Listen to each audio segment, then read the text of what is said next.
Now let's take a live look at the Texas state capitol tonight, and we are just hours away from lawmakers pouring in for the start of the 87th Texas legislative session tomorrow.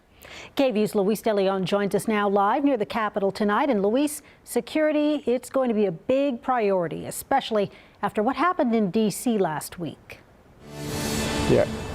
Yeah, that's right, Quita. DPS sent more troops to the Capitol just to be safe. Now, this session will actually look a whole lot different than in years past, of course, due to the COVID-19 pandemic. An example of that will be that even though the public has access to the Capitol, everyone has to test for COVID-19 before going inside. Now, this session will also bring up old battles within the lawmakers, including on things like redistricting and the state budget. If you take a step inside the Texas state capitol,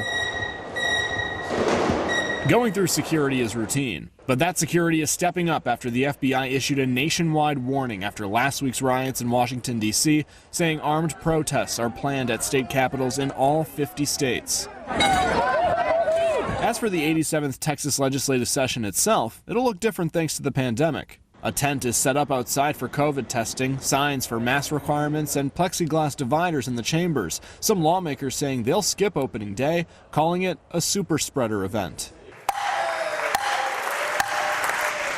But after gaveling in, one of the things state lawmakers are legally obligated to do is pass the state budget. The budget is the Rosetta Stone of the state's priorities. James Henson is the director of the Texas Politics Project, who explained that the budget is less than the current budget, but not as bad as predicted. But still, I think this really underlines the fact that it's going to be a tight session. Ross Ramsey, executive editor of the Texas Tribune, says COVID-19 may change priorities. I think that they're going to probably confine most of their work to the things that they have to do. And the only way that something like a marijuana bill or a casino bill or one of these wild cards that you've been hearing about might come up is if they decide they need those for the money that they might produce.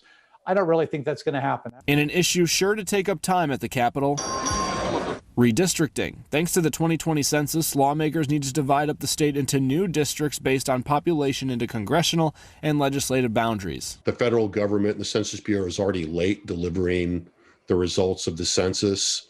There's already remains some lingering litigation about who's going to get, who gets counted and who doesn't, and particularly around immigrant populations.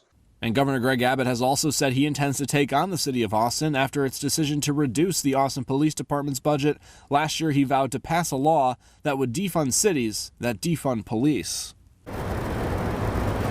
Now, speaking of law enforcement, we want to go back to that topic of security. We said earlier in the story here that there were multiple protests planned across the country, including here in Texas. And today, Michigan lawmakers actually banned their open carry law for their state capitol. And there are Texas lawmakers now asking Governor Abbott to do the same thing. Now, here in Texas, it's important to note that anyone can legally carry a gun on the Capitol grounds and actually inside of the building as well if they have the right permit or license. DPS tells me tonight that rule will not change tomorrow.